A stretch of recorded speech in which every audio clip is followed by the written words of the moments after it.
Hello everyone, welcome to MH teaching. आज की इस वीडियो में मैं आपके साथ डिस्कस करूंगी कि हम अपनी क्रॉप्स को पैथोजेंस और पेस्ट से कैसे बचा सकते हैं and next storage of grains. In my previous video I have discussed about weeds.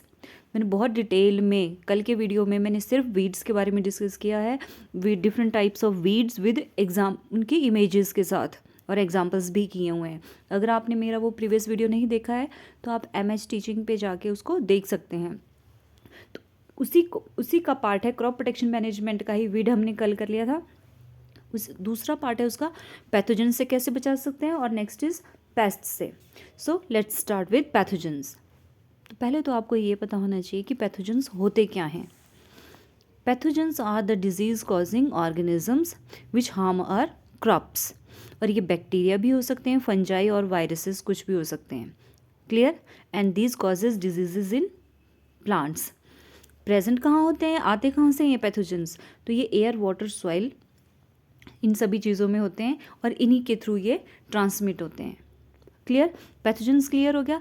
अब ये पैथोजेंस हमारी क्रॉप प्लांट, इन पैथोजेंस से हम अपनी क्रॉप प्लांट को कैसे प्रोटेक्ट कर सकते हैं? Prevention of diseases. फर्स्ट तो आ गया कि सॉइल और सीड को केमिकल से ट्रीट करके ताकि हम पैथोजन को किल कर दें, एक मेथड ए आ गया। दूसरा आया फंजीसाइड्स या एंटीबायोटिक स्प्रे करके खेतों में। तो सबसे पहला जो फंजीसाइड था जो यूज़ किया था that is Bordeaux. Clear? Third is removal, जो डिजीज्ड पार्ट है उसको निकाल के और उसको जला देना है। वैसे भी हम पैथोजेंस को ख़त्म कर सकते हैं या फिर डिजीज़ रेजिस्टेंट वेराइटीज़ को यूज़ करके we can protect our crops from diseases. Clear? छोटा सा टॉपिक है था ये। Next is paste. पेस्ट से हम अपनी क्रॉप्स को कैसे प्रोटेक्ट कर सकते हैं? तो पहले तो ये पता होना चाहिए कि पेस्ट होते क्या हैं।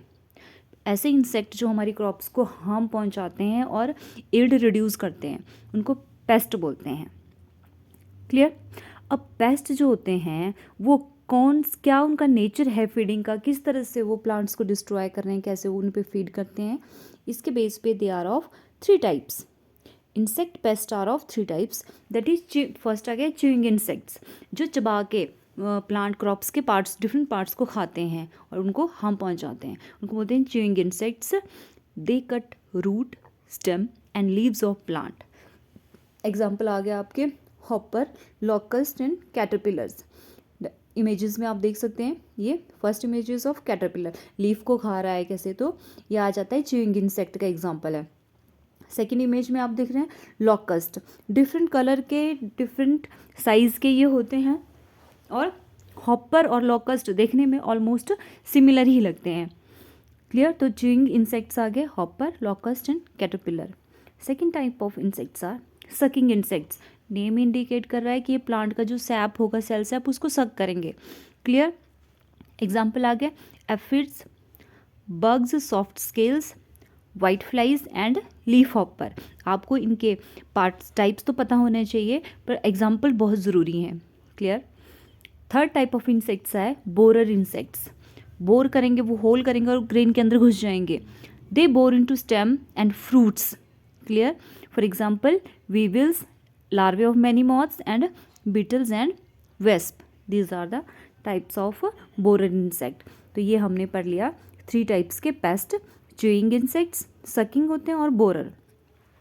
अब इन पेस्ट से हम अपनी क्रॉप्स को कैसे बचा सकते हैं? पहले तो आ गया कि पेस्ट रेजिस्टेंट वैराइटीज़ यूज़ करें, इंटरक्रॉपिंग एंड क्रॉप रोटेशन को अडॉप्ट करें और डीप समर प्लोइंग करें। क्लीन कल्टिवेशन होनी चाहिए। Spray pesticides like malathion, lindane and use of natural insecticides. अपने पेस्टिसाइड के एग्जांपल याद रखने, ये मैलाथोन एंड लिंडेन। या फिर बायो कंट्रोल ऑफ पेस्ट भी हम कर सकते हैं।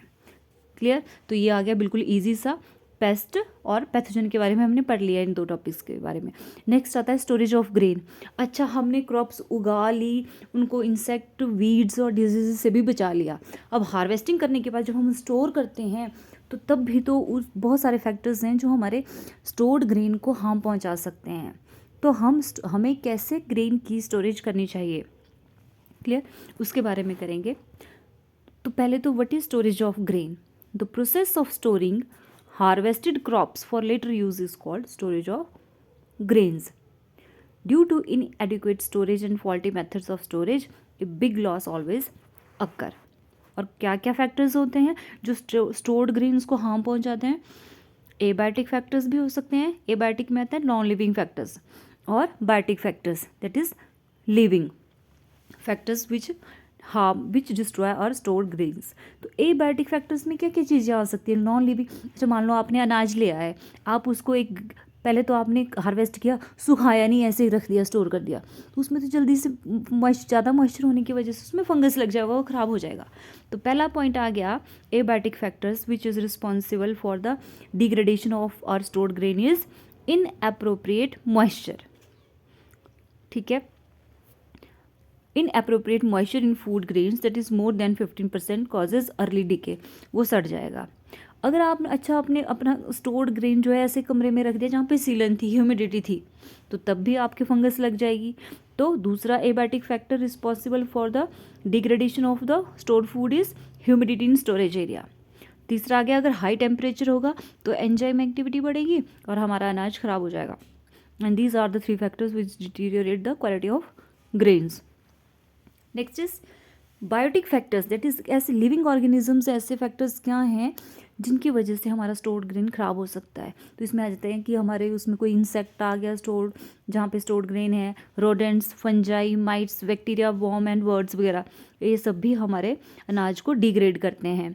ठीक है, जैसे कि अगर मान लो बर्ड्स आ गए, चूहे आ गए, वो क्या करेंगे, एक्सक्रीटा वहाँ पे कर देंगे, ग्रेन की जो गनी बैग्स हैं उनको कुतर देंगे। ठीक है, उनके बाल वहाँ पे आ जाएंगे। And the infected grains are source of food poisoning and diseases. तो ये सारे बायोटिक एंड एबायोटिक फैक्टर्स हैं जो हमारे स्टोर्ड ग्रेन की क्वालिटी को डिग्रेड करते हैं। अच्छा, अब इसको प्रिवेंटिव मेजर्स क्या हैं? पहला तो आया कि जो स्टोर रूम है हमारा, जहाँ पे हम अपने ग्रेन को स्टोर करके रखते हैं, वो साफ़ सुथरा होना चाहिए। दूसरा आ गया ड्राई होना चाहिए। तीसरा आया हमें गनी बैग्स अच्छे से होने चाहिए, कोई फटे हुए नहीं होने चाहिए, हाइजीन का ध्यान रखना चाहिए एंड प्रॉपर प्लेसमेंट होनी चाहिए उनकी गनी बैग्स की। These are preventive measures. अच्छा, कंट्रोल मेजर्स क्या हैं? मान लो अगर कोई पेस्ट या फंगस लग ही जाए तो हम उसको कैसे हटा सकते हैं अपने स्टोर रूम से? तो हम पेस्टिसाइड्स, ये आपने याद रखना है, pesticides that is BHC, pyrethrum and malathion, ये पेस्टिसाइड के एग्जाम्पल हैं। इनको यूज़ करके हम पेस्ट को किल कर सकते हैं। या फ्यूमिगेशन से, फ्यूमिगेशन में क्या होता है, फ्यूम्स बना के पेस्ट को किल किया जाता है। तो इसमें आते हैं किस चीज़ के fumes? Aluminium phosphide and ethylene dichloride. तो ये आज का हमारा बहुत छोटा सा टॉपिक था। इसमें हमने पढ़ा पैथोजेंस के बारे में, पेस्ट के बारे में, और स्टोरेज ऑफ ग्रेन्स कैसे होनी चाहिए, क्या क्या फैक्टर हार्म करते हैं, और प्रिवेंटिव मेजर्स क्या हैं। If you like the video then please subscribe my channel that is MH teaching, और ज़्यादा से ज़्यादा शेयर करें। Thank you.